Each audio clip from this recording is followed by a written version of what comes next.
Driving. It was a long drive home.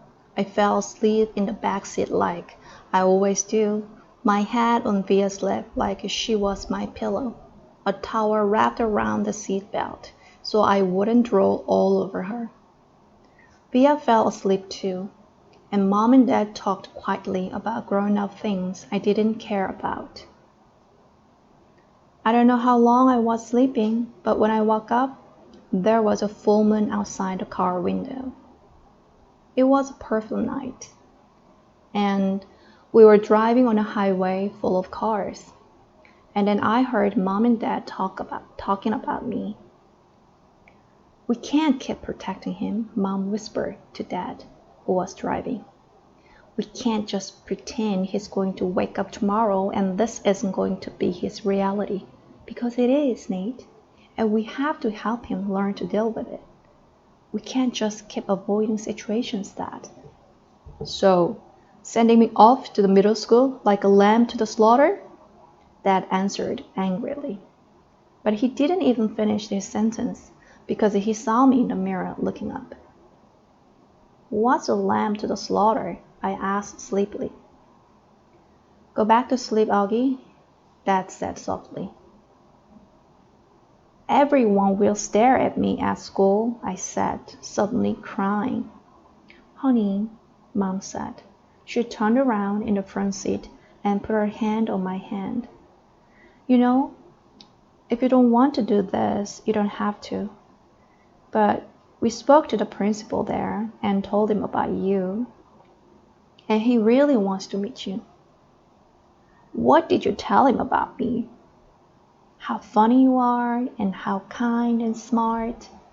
When I told him you read Dragon Rider when you were 6, he was like, 'Wow, I have to meet this kid.'" "Did you tell him anything else?" I said. Mom smiled at me. Her smile kinda hugged me. "I told him about all your surgeries and how brave you are," she said. "So he knows what I look like?" I asked. "Well, we brought pictures from last summer in Montauk," Dad said. "We showed him pictures of the whole family. And that great shot of you holding the flounder on the boat. You were there too?" I have to admit, I felt a little disappointed that he was a part of this. "We both talked to him, yes," Dad said. "He's a really nice man." "You'd like him," Mom added. Suddenly, it felt like they were on the same side. "Wait, so when did you meet him?" I said. "He took us on a tour of the school last year," said Mom. "Last year?" I said. "So you have been thinking about this for a whole year and you didn't tell me?" "We didn't know if you'd even get in, Augie," answered Mom. "It's a very hard school to get in. There's a whole admission process.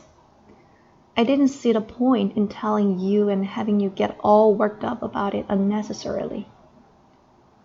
"But you're right, Augie. We should have told you when we found out last month that you got in," said Dad. "In hindsight," sighed Mom. "Yes, I guess." "Did that lady who came to the house that time have something to do with this?" I said. "The one that gave me the test." "Yes, actually," said Mom, looking guilty. "Yes." "You told me it was an IQ test," I said. "I know, well, that was a white lie," she answered. "It was a test you needed to take to get into the school. You did very well on it, by the way." "So you lied," I said. "A white lie, but yes, sorry," she said, trying to smile, but when I didn't smile back, she turned around in her seat and faced forward. "What's a lamb to the slaughter?" I said. Mom sighed and gave Daddy a look. "Oh, I shouldn't have said that," Dad said. looking at me in the rearview mirror. It's not true. Here's the thing. Mommy and I love you so much. We want to protect you any way we can. It's just sometimes we want to do it in different ways. I don't want to go to school, I answered, folding my arms. It would be good for you, Augie, said Mom. Maybe. I'll go next year, I answered, looking out the window. This year would be better, Augie, said Mom. You know why? Because you'll be going into 5th grade, and that's the first year of the middle school for everyone. You won't be the only new kid. I'll be the only kid who looks like me, I said. I'm not going to say it won't be a big challenge for you, because you know better than that, she answered. But it'll be good for you, Augie. You'll make lots of friends, and you'll learn things you'd never learn with me. She turned in her seat again and looked at me. When we took the tour, you know what they had in their science lab? A little baby chick that was just hatching out of its egg. It was so cute, Augie. It actually kind of reminded me of you when you were a little baby, with those big brown eyes of yours. I usually love when they talk about when I was a baby. Sometimes I want to curl up into a little tiny ball and let them hug me and kiss me all over. I miss being a baby, not knowing stuff. But I wasn't in the mood for that now. I don't want to go, I said. How about this? Can you at least meet Mr. Tushman before making up your mind? Mom asked. Mr. Tushman? I said. He's the principal, answered Mom. Mr. Tushman?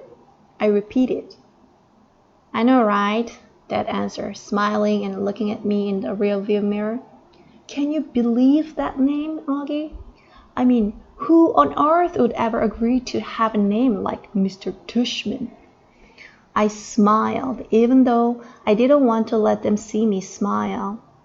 Dad was the only person in the world who could make me laugh no matter how much I didn't want to laugh. Dad always made everyone laugh. Augie, you know, you should go to that school and so you can hear his name said over the loudspeaker, Dad said excitedly. Can you imagine how funny that would be? Hello, paging Mr. Tushman. He was using a fake high old lady voice. Hi, Mr. Tushman. I see you're running a little behind today. Did your car get rear-ended again? What a bum brat. I started laughing, not even because I thought he was being that funny, but because I wasn't in the mood to stay mad anymore. It could be worse though, Dad continued in his normal voice.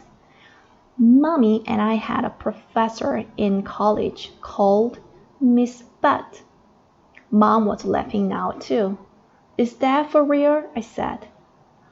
Roberta Butt, Mom answered, raising her hand as if to swear. Bobby Butt. She had a huge chicks, said Dad. Nate, said Mom. What? She had a big chicks, is all I'm saying.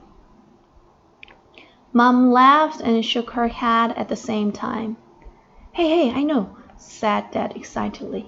Let's fix them up on a blind date. Can you imagine? Miss Butt, meet Mr. Tushman. Mr. Tushman, here's Miss Butt. They could get married and have a bunch of little tushies. Oh, poor Mr. Tushman, answered Mom, shaking her head. Augie hasn't even met the man yet, Nate. Who's Mr. Tushman? Via said groggily. She had just woken up. He's the principal of my new school, I answered.